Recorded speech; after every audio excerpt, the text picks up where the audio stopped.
I think that also helps with confidence, and I think that like the confidence aspect, because when you jump into something where you're kind of more unfamiliar with it, it can definitely feel a little bit like scary, and that could also kind of like close you off creatively in some senses. So I think like the more theatrical experiences that you have, the more your body is like used to it, and that allows you to open up and be more free. Yeah, being on stage interviewing a famous voice actor is not something that's easy either. It does take quite a bit of confidence, but I have experience speaking a lot, so it did also help. And yeah, the experience of speaking it all like translates. So all of your experiences you pull from your past, and it can be like rewired to help you with what you're doing, even in things like voice acting. There's a lot about transferable skills. Yeah, exactly. So and I think my next question it relates to something that you said earlier, right? About how when you are essentially when you are a voice actor, you are part of a character, right? And the character I think is a combined effort of the character designers, the writers, of the voice actor, and to some extent also the music associated with it. Right? It's a whole lot of things, right? But so in particular, how I think a lot of people here might be interested to know, but how do you prepare for a particular role?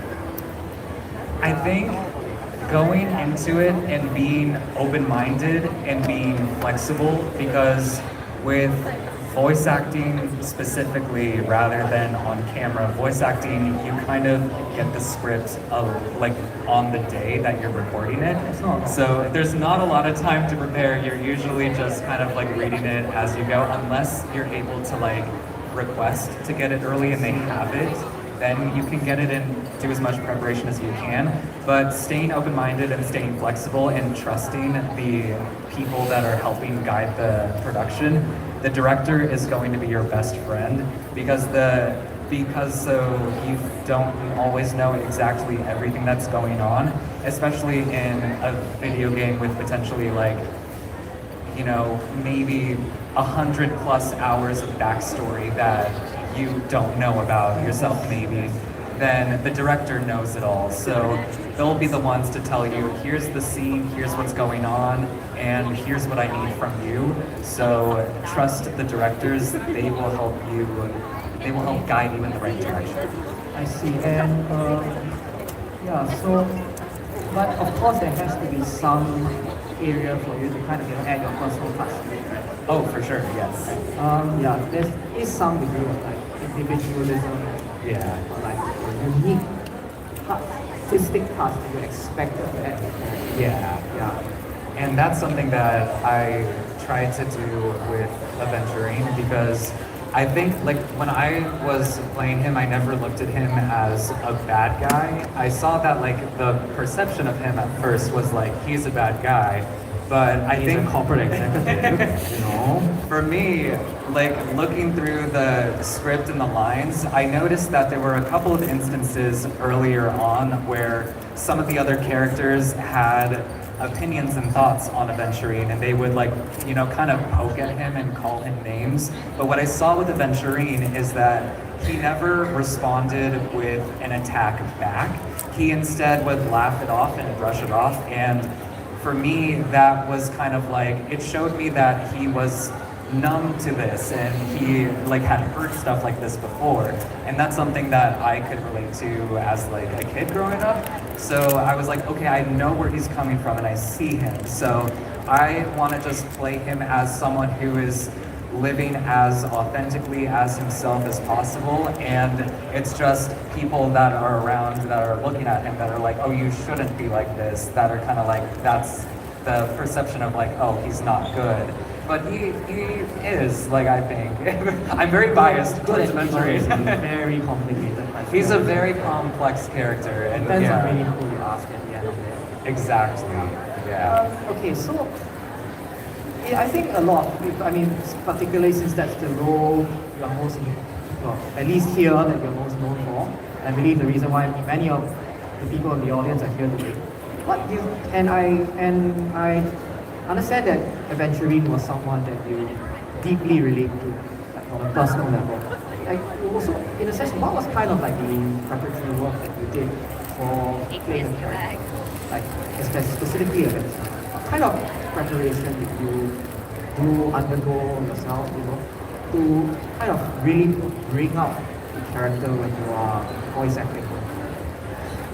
Good question. I think there's a couple of different points. I think like since it is primarily a cold read and you don't get it very much time in advance, like you can't prepare very much. It's about, I think it's learning to trust and learning to let go. And I think for me, it was kind of like just trusting in the process, trusting in the directors, and trusting that I am enough. I think that's something else, because like in this industry, sometimes you can feel very small, but I think that eventually when you're going through this process, it's like, okay, I'm trusting that I'm here for a reason, and I'm trusting that I'm enough to like portray this character. So it's, I think, just learning to kind of like let go and just go with the flow. Become the character. Yeah.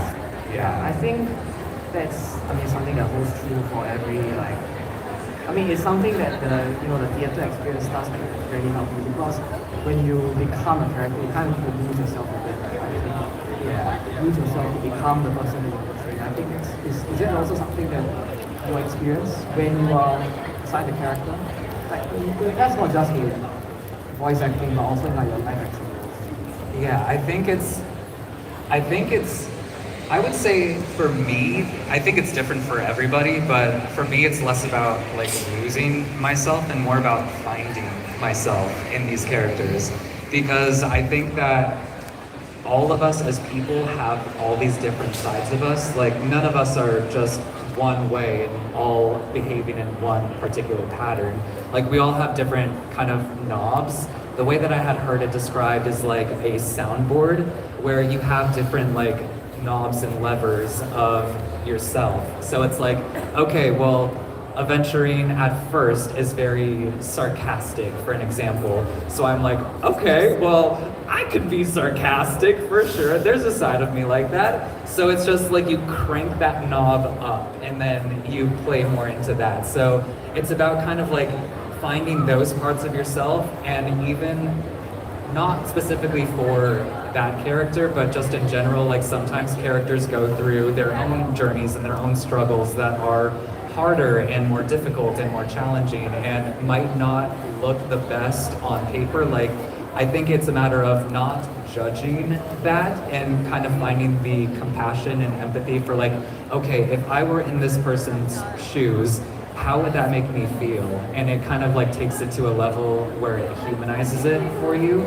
So I think that's the advice that I would give, is just like finding the human element to it and relating that back to yourself. And it becomes less of like this different thing and more of like a marriage of yourself to that character. I think there's a lot of people here that would have quite some opinions on a marriage of themselves to their favorite characters, right? Yeah, but I get what you mean. It's about it's really about finding a plane of similarity between you and the person you're portraying, so that you can really, I don't know how it like grounds it down. I don't know the words, but like, see what I'm putting my hands up. That's what I kind of want. Exactly. So about this, like in terms of your roles, and I think now maybe your future roles, do you find yourself gravitating towards portraying like certain kinds of characters? You have this idea of character archetypes, right?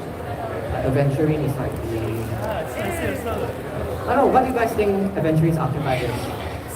What kind of character is he? Sassy, fun.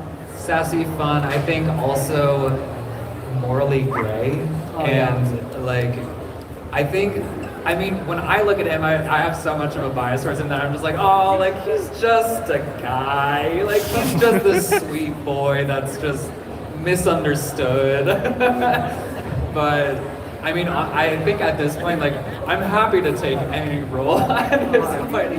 But I do have a soft spot in my heart for characters like Aventurine and like, I also do really like the villains. I think that they're a lot of fun because it's not just like, I think that the fun part about villains or people that are perceived to be bad is that a lot of times at first glance, most people look at them as like, oh, well, they're just bad and unredeemable, so they kind of just ignore it and look past it and just see them as bad. But the thing about the story, right, is that you can't have a good story without a good villain.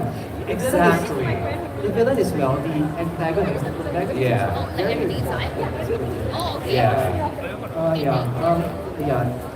Sorry, Oh, all good. But yeah, it's just like it's fun to like be able to put yourself in those shoes and figure out like I think like always circling back to the humanity aspect of it and figuring out like how can I connect with this person and how can I like understand them better and how can I like portray this story in a way that's not me playing what I perceive is bad, but finding the way of like, okay, I have my reasons for doing this and like just fully immersing yourself in that aspect and really just like grounding it down and bringing it alive.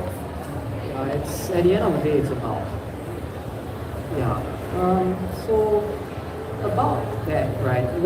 So you mentioned just now Aventurine's character complexity, like he's a morally gray character to describe him, I think. Is that the part about Aventurine that like stands out, draws him to the most? Oh my gosh, I think I assume there are many parts of Aventurine Yeah. that stand out to you, but if you could tell us what particularly are the things that you feel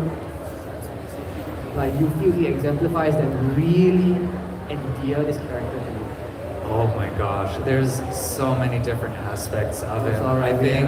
we have quite a bit of time, and But I yeah, think good the audience question, has good quite a bit of question. appetite to hear this. I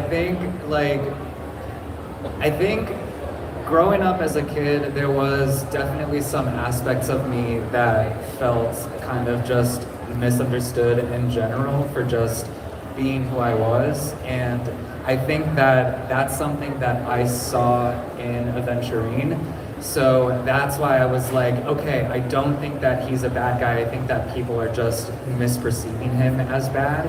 So, and then like adding the fun and like being able to add my version of humor to it and like my version of sarcasm and jokes and stuff like that was also fun because then it's like you can just really add all these different aspects of yourself. And I feel like with Aventurine, like the reason why he's one of my favorite characters is like I really like saw him and I was like, okay, I'm putting my soul into this guy because I can definitely relate to like all of the different aspects of him, like the quirky sides and the like kind of self-torment sides. And like we especially saw that in 2.1 when he's going through the story missions and he has that kind of like aberration of his kind of future self and kid self as well. So it's just like this kind of reminder of like that smaller version of us is still there. So we do need to allow ourselves to be kinder to ourselves with that in mind of like there is that kid side and like that never goes away. That is still there. It's smaller now that we're grown up, but it is still there to identify with. And also like seeing the physical manifestation of his anxiety and depression is something that I could definitely relate to a lot as well. So just like keeping in mind, and that's like how it helped me to, you know, play that more kind of like poking at himself and just like, oh, I'm gonna have a fun time dragging myself through the filth.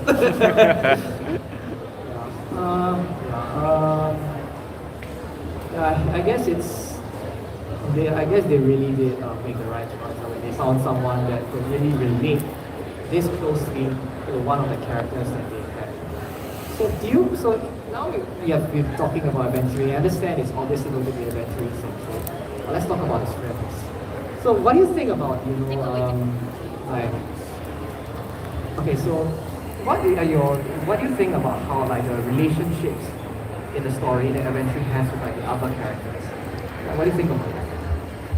I think it's interesting. I think I'm curious to see more and more potentially of where it could go if they ever do decide to revisit his story and his relationships with different characters.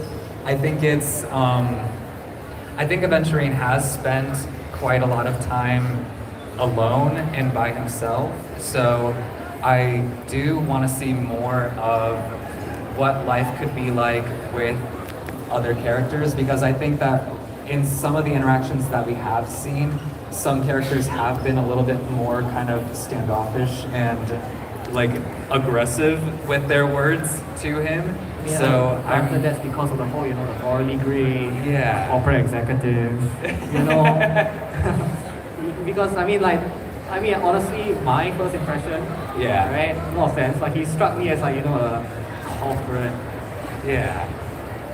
greasy, slightly scary. a little intimidating, you say. Quite. So, we did just talk about the parts of Aventurine that you found were the most struck the deepest with you, right? But on a lighter note now, what do you think are the more fun aspects of Aventurine's character? I believe you mentioned he's this very sassy, sarcastic, Yeah. fun-loving Yeah. gambler. Right? I can use that word twice now, I think. Oh my gosh, so many fun aspects to him, which I think also is informed by the trauma that he's been through. I think for him, he's been through so much torment and trauma and heartbreak that I feel like eventually he kind of got to that point where it's just like he's kind of like numb to life, but then eventually he's like, what other choice do I have other than to just laugh at the situation? So, when like it feels like the world around you is kind of like on fire, and then like the meme of the dog that's just like, this is fine. Yeah, so I think there's a lot of freedom in that, because it's like the world is kind of on fire around you, but like if you're just like, okay, well, everything kind of sucks and everything's terrible, so I'm just going to allow myself to forget about it and just kind of play and enjoy and go through life and just kind of, and that's what I like about Aventurine, is because he does feel so authentically himself that it's just like, okay, well, he's just gonna kind of run around and just say whatever's on his mind. Which I will assume is also part of why, quite a few other people in the cast don't really like the character. You can say what you want, but other people can also have their own opinions on your carefreeness. Yeah, I guess that is like the relationship. It has complexity in the story.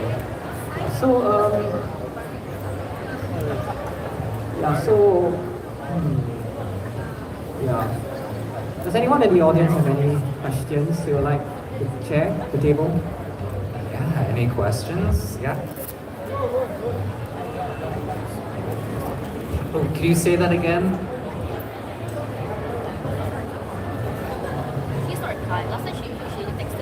Oh yeah. Have I met any other of the voice actors in the game? Yes, I have. Oh my gosh, these actors are so amazing and kind and talented. Everyone is so sweet. I've honestly made very close friends with a lot of these cast members. I would talk to Molly, Sila's voice actor, all the time. And I did a lot of sleepovers with Molly. I did a lot of sleepovers with Allegra, who is Acheron's voice actor. So I hang out with Acheron's voice actor all the time. I'm now roommates with Joshua Waters. I see that Texas, yeah, which out over there, hey. But yeah, I have an apartment in Texas with Josh, so a lot of and that's something that I really love about this cast of actors, and is what I've found is very different from other projects that I've done, especially like on camera projects, which is actually interesting because with voice acting, you don't like see the other actors at all. You do all of the work by yourself alone, and on camera you. Oh, sorry. Go for it. No, but funny enough, I was thinking, right, because then it's a bit strange, right, that in live action roles we're actually interacting with the other actors. Yes. Compared to a voice actor role, there seems to be a stronger sense of, camaraderie within, like, is that true to you? Is that true to experience? In my own personal experience, yes. There are some on-camera projects where I have had like very, very close relationships with them, but sometimes no, which is interesting, like, because with on-camera, like, you might think that because you're kind of just like, for example, like you do like love scenes and stuff, but then sometimes it's just like, okay, well, we're showing up and we're doing the job. But with voice acting, all the community, specifically like within Honkai Star Rail, has been so incredible and so lovely and wonderful that I think what I've loved and appreciated about it is how much everyone would go out of their way and make it a point to hang out with each other and spend time with each other. So yeah, so many people in the Star Rail cast that I consider to be very, very good people and close friends as well. Well, it's a healthy working environment, I have to say. Yeah, definitely. We love the Star Rail cast. So, moving on to, I think, the next topic that I had in mind. Fan content. Oh.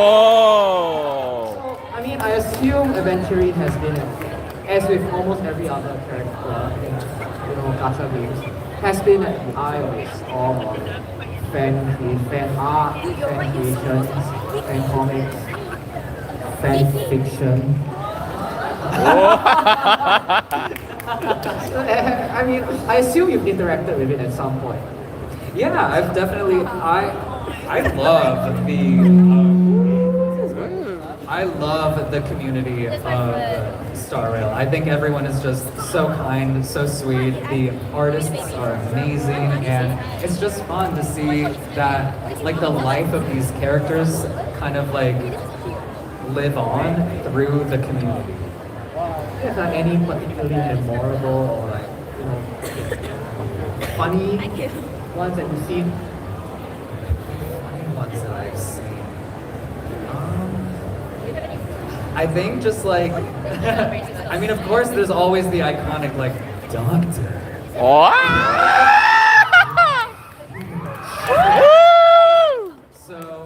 And I love that. It's fun. It's just like seeing that kind of like live on and take on its own Oh my God. thing. It's just like, it's fun and it's exciting. And I just love getting to be here and also see that.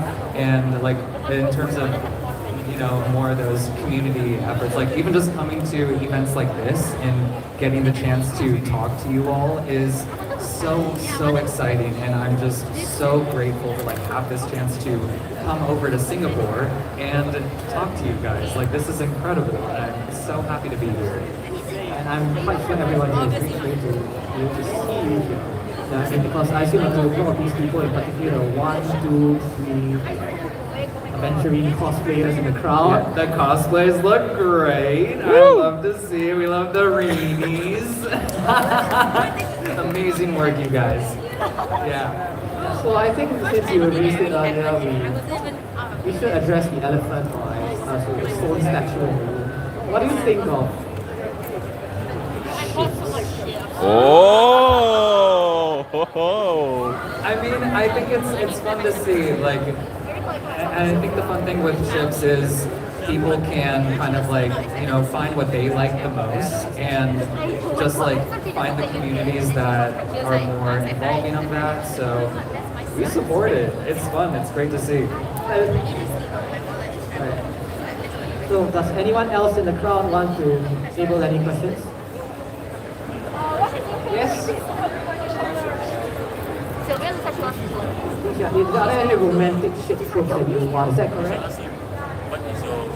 Any romantic ship tropes that you want? And I want. Oh. Ooh. I Oh. like the shield. Maybe I should keep that one in myself. Are there any ones that you can be shared? Not everything has to be like simple, you know. I mean, there is a very obvious ship, which I think is a All fun. of us, let's get up. Wait, you guys gonna walk around? Any Guys, we're other? gonna walk around. Anyone else? Stop sticking Yes. to my... Maybe hold this.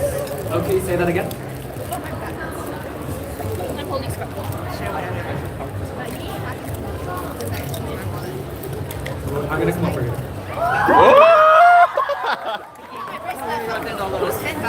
Where's the Mina doll now? Oh, the Mina doll. Yeah, Oh? the Mina doll. Oh, let me go grab it. Woo!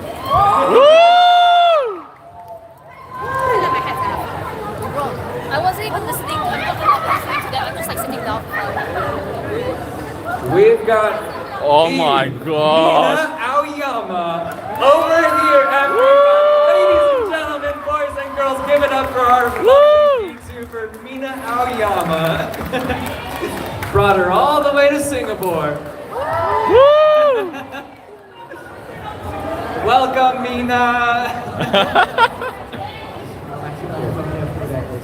She'll sit right here. Back doesn't look quite right. You know, there's a lot of things about this doll that don't look quite right, but I think that's what makes it more endearing, because she's cursed, but in a cute way. You know, like her legs bend at the shins, and I think that that's just very fun. Not for the ER doctor that have to deal with it, but. Yeah. Right. Sorry, you had a question? Oh my gosh, do I own any Aventurine merch? It's And a if funny so, question what to be asking kind? to Aventurine himself. So much. Oh! I love Aventurine, so I think like, How many rooms? oh my gosh, so many. It's just so many. I need to make my shrine, because I have enough material to have the shrine alive and well, but I haven't like set it all up yet. But I have like bits of everything, honestly. And you know, one thing that I'm grateful for is some people at previous conventions, and even this one, have given me gifts of Aventurine merch. So I just have been collecting slowly over time, and also like, you know, I had to order the magazine. I gotta support the boy with the pajamas. That cover was iconic. They did a good job with that one. Got his good side over there. So I think there's also like the pirate version, right? Pirate Aventurine. Oh, the pirate. Oh my gosh, I love Pirate Reenie. He's so beautiful. He's the worst pirate that you've ever heard of. No, he's great. He's great. He's stunning. Oh, you love the magazine? Look at how beautiful it is. Here, show the class. Show the Oh my god! Stunning, gorgeous, beautiful. It's a good cover. It's a good cover. You know? Yeah, we got some other magazine over here. Woo! Good choices. Good choices. Literally, I haven't seen it before, but having seen now, I kind of have to review. It is quite, yeah, it's quite nice. It's nice. It's nice, right? How about, we talked about fan works, but how about memes? Oh! Ooh. So, gentlemen, ladies, what do we think are the biggest memes you think that surround Aventurine? Doctor, you're huge. An iconic one. One of the favorites, I would say. It's very good. Very, very good. We love our huge doctor.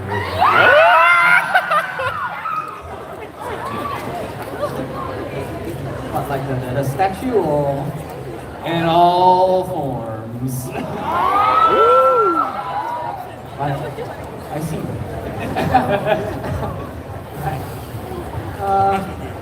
Yeah. Does anyone else Uh, yeah. When did I start playing Honkai Star Rail? I started playing. Oh my gosh! I needed to look at my Trailblazer report. I think I started like a few weeks or like a couple weeks after it launched. Oh. Like I started early. So Me yeah, too. my first banner that I pulled on was Jingyuan, and Wow. Woo. he was so messy. Oh my gosh, he made me work for it. I went to like hard pity twice. Ouch. And then I was like, what am I getting myself into? Yeah, so actually, so I mean, I assume, okay, but yeah, I suppose. So, speaking of, your Honkai Star Rail account, how's your Aventurine looking? How's your Aventurine looking? Oh, how's my Aventurine looking? I think he's good. The stats will tell you that he doesn't look good. But that's not what it is, because my Aventurine is fine. He's perfect, because I built him as DPS Aventurine. Yeah. So the stats are like judging my Aventurine based on how defensive he is. But no. We aren't about the defense, we're about the attack. So he got that crit damage on him. Well, because the best defense is ensuring that there is no threat is there. Yeah, I'm running him on Pioneer. Yeah, so you have played the game for quite a bit. I assume you all have also invested quite a bit of time into your Aventurine. Oh, how long did it take you to get how long did it take you to get the relics? Oh my god, the relics. I think for him it wasn't too bad because I had already been farming a lot of Pioneer set. Oh, I see you were prepared. Yeah, so I was pretty chilling with him, but it wasn't until more recently that I needed to get his defense more like defensive. So I had to switch him over to, I believe I have him on the Danhong set right now. Wow. Yeah. So, you play, I mean, it's given that you play Honkai Star Rail, but do you play other titles by Hoyu as well? Mahoya's other games? Yeah, I've tried out, I think it's just Genshin and Star Rail. Yeah. Honkai Impact? OG? Haven't done Honkai Impact yet, but I am open to it. I would love to. It sounds fun. Whoa. You play Genshin. I mean, what do you think are the biggest, give me one to phrase the question in my head. What do you think are the different appeals of Genshin, I guess, against Honkai Star Rail? Or do you think that they appeal primarily through the same metric? I think that they each have different things that they offer, but also the same thing. Genshin has this beautiful open world that you can just get lost in and just spend hours and hours exploring and watching the day-night cycle happen and looking at the sunset. Spend hours and hours exploring it. So like Genshin has that aspect which is so nice, and then Star Rail has this incredible like sci-fi adventure fantasy world where you can take yourself to entirely different planets, and I think that that's fun to be able to see different ways of life imagined on different geographies, different weather patterns, different star cycles. It's so beautiful, but I think that the thing that unites both of them is they both do such a good job of creating characters that are just so lovable and have so much going on, and they feel so alive and full.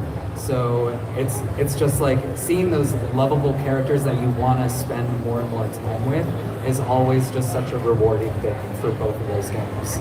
So the characters are definitely I think the biggest asset of these types of games. Yeah, I mean Genshin is this very open world, kind of fantasy setting, whereas Honkai Star Rail is a bit more story oriented. The player is kind of railroaded, into following the path that's set out by the story. Railroaded. It's about a train. Right? I'm a bit sad. Yeah. Right. Does anyone else have any other questions? Oh my You? gosh, so many. I tried to, but I was too short. I am 5'8". It's too short? Yeah. Again, entertainment industry has insane standards. It's not always easy, but yeah, they typically like them to be about 4 inches taller than me. I see. Open to the floor. But yeah, question over there. What is your favorite voice line of Aventurine? My favorite voice line of Aventurine. Ooh. I've got a few. I think, okay, so one that I really like the sad ones. I like when he says, "It's best to die without regrets." I like that one. I also really like when he's running around Penacony with little baby Kakavisha, and Kakavisha says, like, "When I grow up, I want to be big and strong and handsome just like you." And then Aventurine looks at him and laughs, and he says, "You'll be better and stronger than me." And I'm like, that's just sweet. It's like a little hug to yourself. But I also really like the one where he is kind of like torturing himself, and he goes like, "Woo, you are nuts." So, and then of course, honorable mention, Dr. Yerky. Not that line. Oh, wow. So those are your favorites, but what's the one you hear the most often? The one that I hear most often? Take a guess. Oh. Definitely Doctor.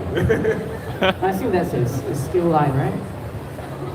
It should be. Sorry, I've been a bit out of HSR for That is A-okay. No, it's a storyline. But it was an iconic storyline, so it lives on. I hear the latest, the Euphoria's arc has been quite. Heartwarming. Well, I think the audience speaks for itself. Right. Anyone else? Yeah. Go ahead. My favorite HSR character aside from Aventurine, I would say Sunday. immediately right off the bat, Kafka, because Kafka is incredible. I again, like, I love the fun menaces. So Kafka's one. I would also say the Herda is another one.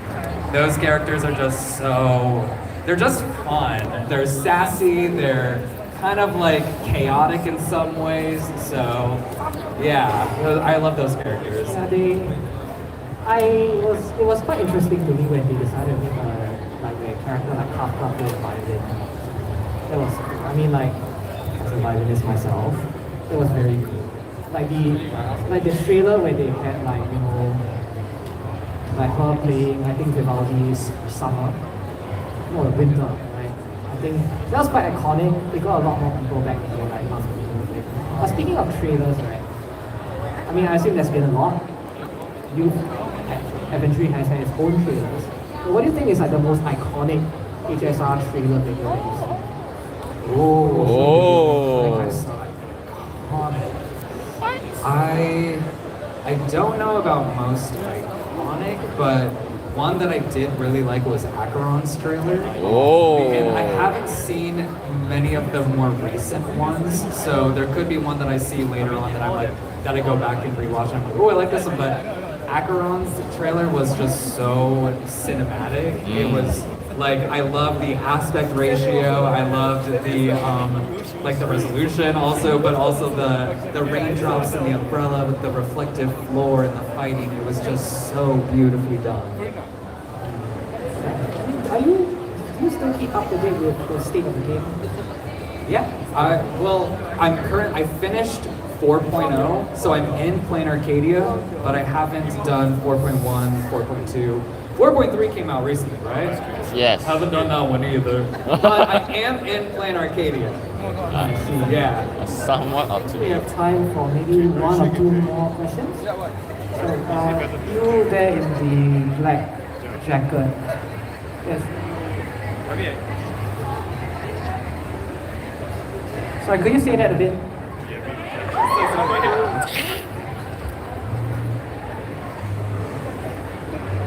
Oh, you saw on my Instagram that I play Infinity Nikki. How is it?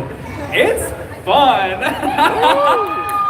I am having a great time with Infinity Nikki. It's so much fun. I think the fun thing about that is like the customization aspect of it, and it's fun because like Momo's really sassy, but like especially when like the Instagram video that I posted with the dance battle, it's just fun because you can be like, yeah, Nikki, kick his butt! So it's a fun game to play. Yeah, I'm not, but let me guess, I'm not up to date with that, but let me guess, you made Aventurine in that game.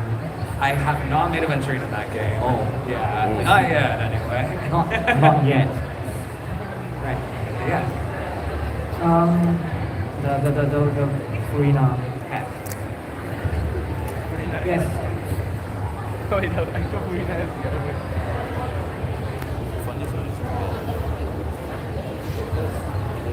If I could try this. Let's see. If I could voice an HSR character, who would I choose? Let's see. Honestly, maybe Kafka, because she's just fun. Again, like I love the menaces. I love those fun characters that just kind of like play and have a good time.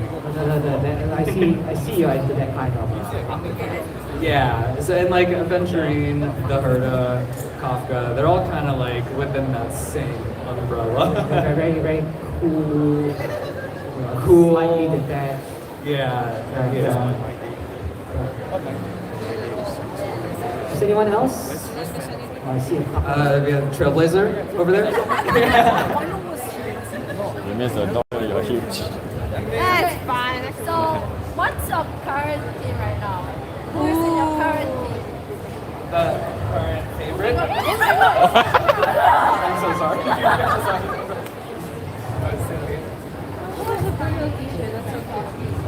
Oh, who's currently in my team? Oh! Okay, so my teams are not going to make any sense at all because when I first started, I was kind of like playing more so for like the meta and the characters that worked really well together. But at this point, I'm just like, I just want my favorites on the team.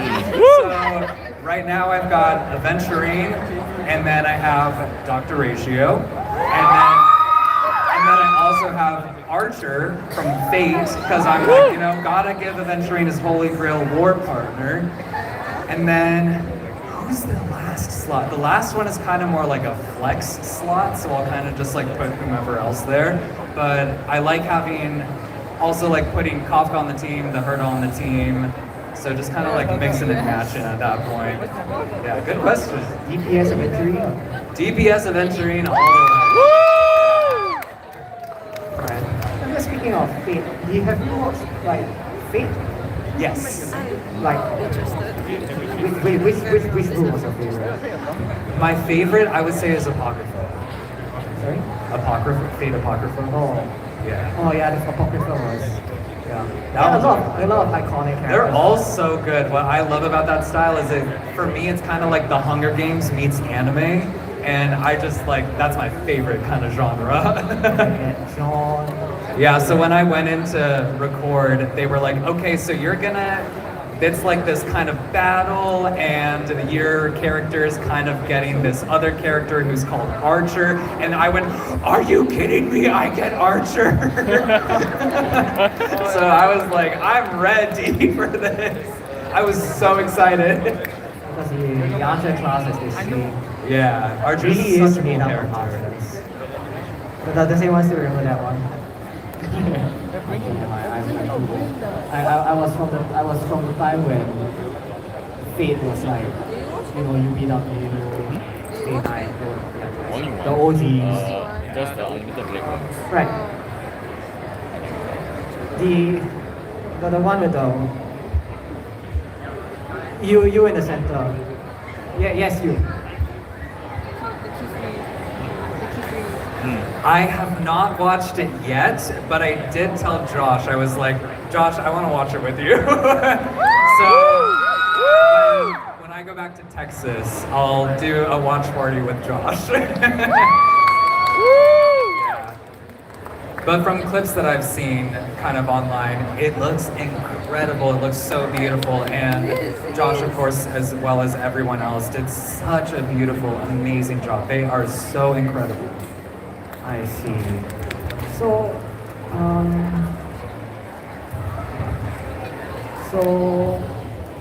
okay. Yeah, over there.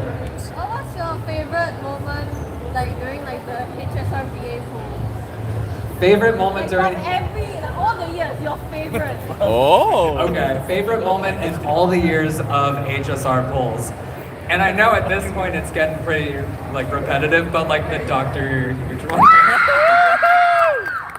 That one was such a like fun memory for me to look back on because like at that time we were all like meeting up together and like pulling together, and that one specifically was just such a funny one because it was like we all won after that. Oh, yeah. Like all of us who were pulling got the character. I think it was a Lyco maybe, or the character. Lyco. It was Lyco. Okay, thank you. I miss But it so much. It was so funny, right? It's just like that moment like lives on, and also like pulling for Aventurine was so surreal because it was like seeing that kind of like come to life of this dream of getting to hear my voice as a really cool character in a video game. What's that feel actually? It was when you're listening to so your own voice fun. come through the screen. It's so exciting. It's like I pinch myself every time I hear it because it's just like it's such a thing that I'm just so grateful for because it is something that I had like wanted for so long and had dreamed of, that getting to see it kind of come to life, it was just like, oh my god. It's just so exciting, and I am just grateful every single day for it. So that's the favorite scene period. But what about your favorite scene without Aventurine, or to make it even more a bit of more interesting without the Doctor?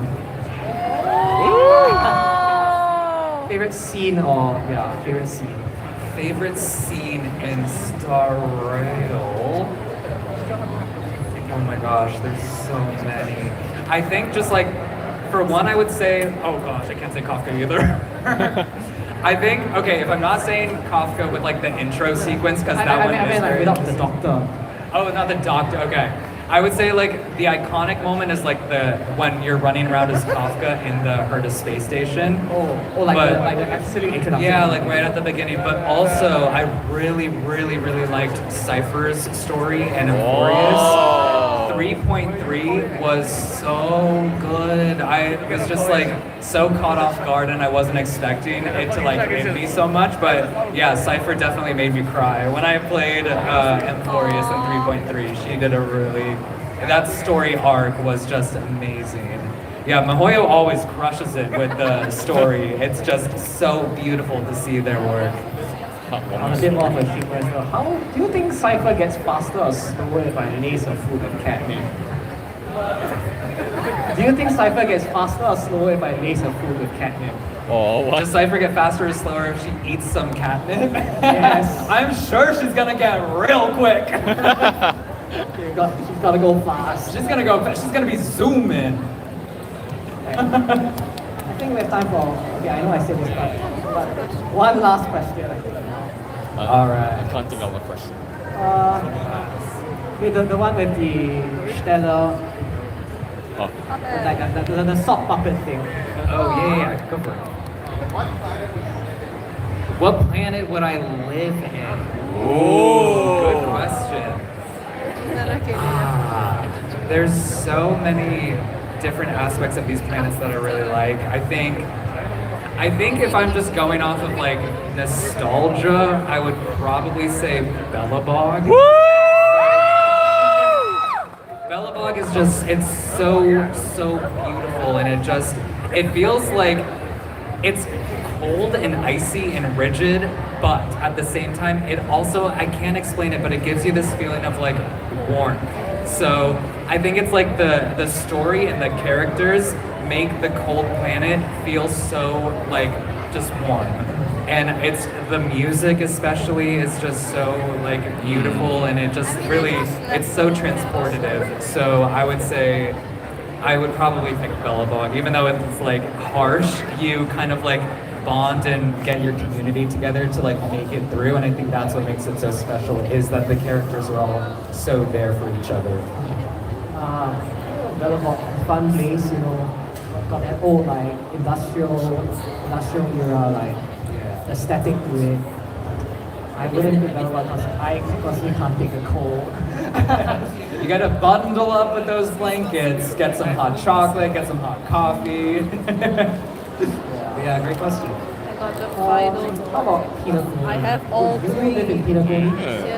But I live in Pinocchio. I think I would for sure, because it's also like, who doesn't love some like glitz and glamour and some kind of like frivolousness? It's very fun. It's very shiny, and I love a good shiny object. I'm You can pick one. I think. cross Aventurine lots of shiny objects. Absolutely. So I can give it to you if you want. Not that like very New York-ish aesthetic. Maybe. Yeah, but very colorful. I do love that. And I think that brings us to the end for this segment. Thank you, Camden. Woo!